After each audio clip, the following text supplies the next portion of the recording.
Alright, so today I wanted to do a comparison video between these two packs, hopefully as a precursor to getting one of the Arbor Arms Tradesman packs, so that I can better compare it specifically to the Ares Armor pack. Alright, but what we're looking at here is two fairly similar packs in my mind that are basically two different thought processes behind the same approach or solution. And we'll look at the pros and cons and differences of them. So we're looking at the Tactical Assault Gear Combat Sustainment Pack, and this is the full size. I don't have their compact or mini, I forget what they call it, but I'm going to say right off the bat that if I had the choice between the full size or the compact would be where it's at.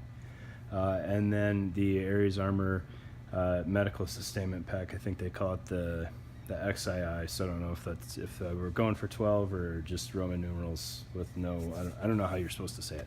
All right, both of them have a very similar layout. You can see both of them are set up for magazines up top, and I wanted to knock this out real quick and then I'll get the mags out of the way.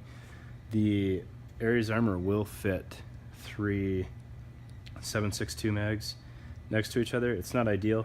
The flaps would close if these were the 20 rounders, but they're the 25 rounders, so the flaps are not long enough. All right, but you can see a 20 rounder right here and it closes. Now it's not ideal with 3 of those next to each other, but it does work. Okay.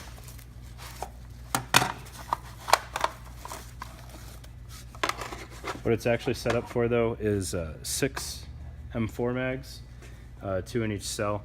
And then you can also do 500 milliliter IV bladders, or bags. You can do smoke grenades, thermite grenades.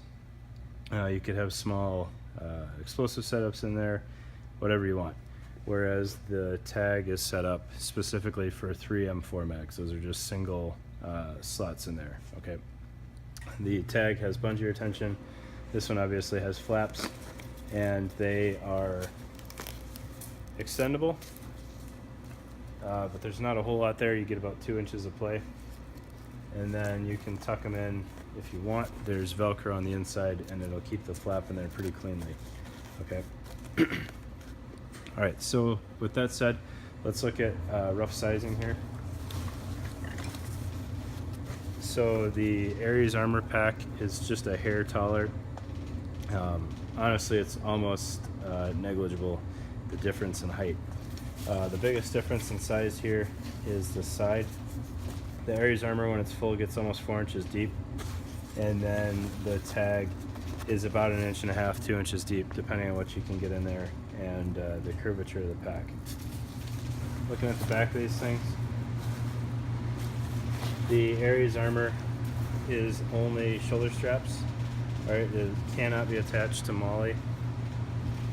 The tag can be attached to MOLLE. I've got it covered up by a zip panel here, but it also has shoulder straps. The straps on both are removable in theory. This one more so, just to give you different lengths. This, if you remove it, comes off right at the plastic buckle there, and then on the side down here. So the tag straps come off very cleanly if you want to run it to MOLLE.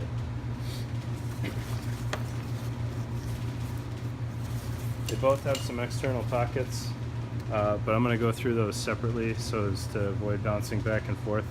So we'll look at the tag first, and then we'll look at the Ares Armor pack. Alright, so looking at the tag Combat Sustainment pack here, and the external pockets that you have available to you. You've got, all of these pockets are surprisingly deep. Okay, so even though the main pack body gets only to be 1.5 inches, 2 inches deep, these pockets are like 3 inches deep. So you can hold a lot of stuff in here. Whether or not it's the most clean manner of doing it, I'm not sure, but you've got options. Okay, so this pocket down here, you can finagle 3 M4 mags in there. It's about that size. You can almost get a 4th in there. So it's pretty deep, and it's got a decent size to it. This middle pocket here is oriented sideways, and it's huge. Like, you can fit a Nalgene Plus in there, You could probably fit an Nalgene and like 2 IV bags. It's that big. Okay, and you can see the sideways opening there. When you buy the pack, it does come with like a mesh duffel bag that's nestled in there, and they call that like a personal effects bag or casualty collection bag or something like that. It's actually a pretty nice duffel bag for arranging your stuff, and it breathes really well if you're carrying like wet uniforms in it or something. But I don't necessarily recommend keeping it in here because it's a big package in there. It fills this pocket up completely. And then up top, you've got a pocket that is nearly identical to the bottom pocket. All right, it is also a hardy pocket. Up here you've got a pistol mag or multi-tool pouch. You could get a flashlight in there, but it's a pretty small pocket all told, so nothing bigger than that.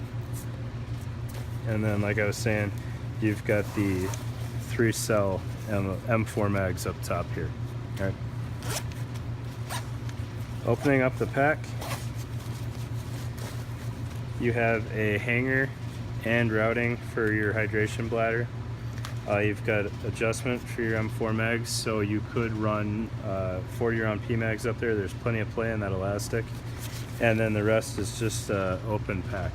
Now what I will say is, while this is sold as a hydration compartment, it has a surprising amount of volume. The problem is it'll all start to fall down towards the bottom. But what I've had good luck with is the sneaky bag inserts, either the mesh or the clear. The second to biggest size that they offer fits in here really well, and it has just enough rigidity that if you had, you know, some cold weather layers, that you fit them in there and you don't have this weird ball shifting down towards the bottom. And you can do that on top of the bladder too. So this bag actually has a fairly surprising volume to it.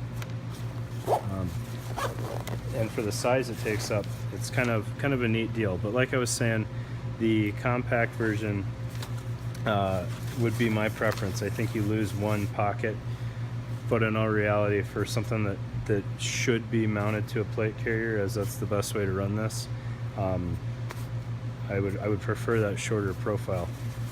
And then the last thing on this, the shoulder straps, while they're not ideal for using it as a standalone pack, they actually do pretty well compared to some of the other options out there that are MOLLE mounted and shoulder strap options. So the TAG Combat Sustainment pack, we're going to go ahead and shift back over to the Aries pack now. Alright, so before we get too far in the weeds on the TAG pack here, I just want to go ahead and say that this is an incredibly heavy pack for its size.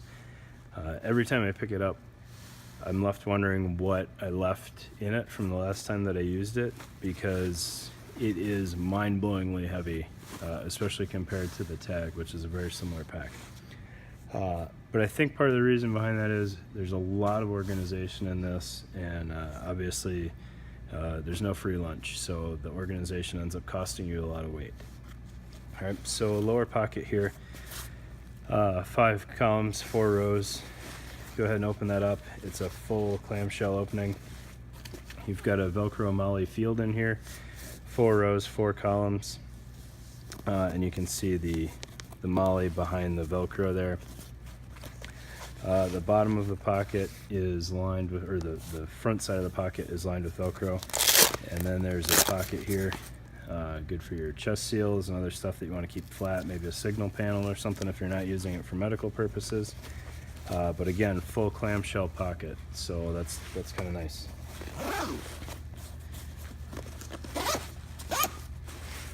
Moving up a little bit here, you've got kind of this goofy pocket here. This thing is smaller than any of the pockets on the TAG pack. It is fairly deep. It's kind of tricky to tell because it rides on top of the mags there. But you know, a good like our IV start kit pocket. You do one IV bag in there pretty easily. A bunch of needles, lots of different options there. Not 100% on why they bothered covering this pocket with MOLLE, being only 2 rows. It's a little goofy, but it's more options, I guess. I would have rather the weight savings, I think. Looking up top, you already saw it fit 3 7.62 mags, but it's just a good flexible pocket there. This is not elastic, it's just straight webbing, so you're not getting any retention from that. So I wouldn't necessarily recommend running these with the flaps tucked in if you had anything that you weren't comfortable potentially losing. Especially once you started using stuff from other cells, you're going to lose any retention that you had from the shared tension there. Looking at the side of it real quick, you do have a row of moly running up the side. I've had good luck before using that for like a breaker bar or something like that, so not really ideal for any pouches, but like those new breech pens or something like that would fit there pretty well.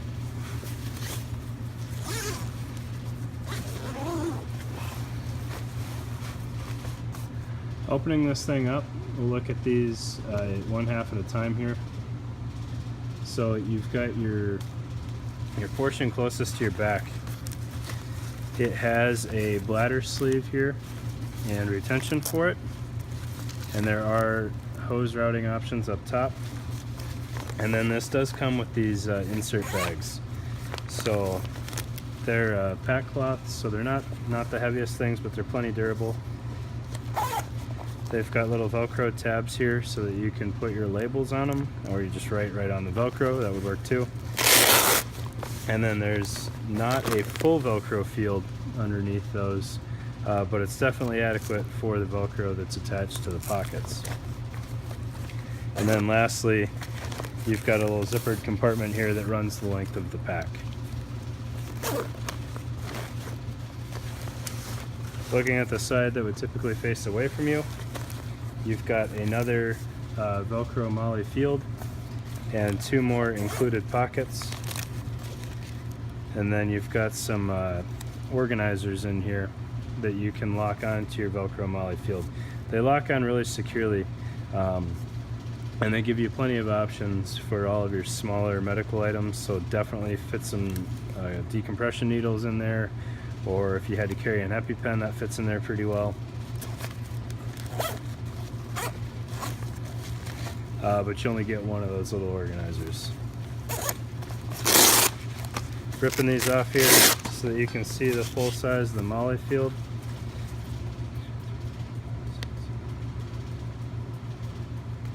You've got 15 rows here, so depending on how you're looking at that, you've got either 8 or 7 moly rows, and then you've got 6 columns. So there's plenty of moly in here, and if you weren't using it for a medical pack or something, you've got plenty of organization options in there that'll work out really well for you. It is absolutely a full clamshell though, which is nice, based on the fact that the entire purpose of this pack is keeping your stuff organized. Looking at the straps, they're fairly nice straps. They've got some decent padding on them, but again at the top you've got 1-inch webbing, so any kind of stability that you would get from some nicer straps isn't really there. So it's kind of a mixed bag with the quality of the straps there. You do have a sternum strap, about the most simple sternum strap possible, and you've got some elastic up top so that you can route your hydration bladder. It does have some quick ditch buckles here, which are pretty important when you're running this on top of a plate carrier, which is kind of how it's intended to be worn. And again, it is, you know, nearly identical in length to the tag pack. So there you go. You've got your tag combat sustainment pack and your Ares armor medical pack. Again, I think it's the 12, the XII. I'm not sure what they were going for there. Maybe it's 12 liters is what they're calling it. But I've never seen that posted anywhere, so I don't know. So, you know, definitely a heavier pack and significantly more expensive than the tag option. Obviously, if you need ABU, they're dirt cheap if they still have them. But even MSRP, this was significantly cheaper. I think it was about half the price. So that's those 2 packs. hopefully I can get a hold of a Arbor Arms Tradesman pack and really compare it to this thing and show the improved flexibility, but we'll see how that goes. Thanks guys.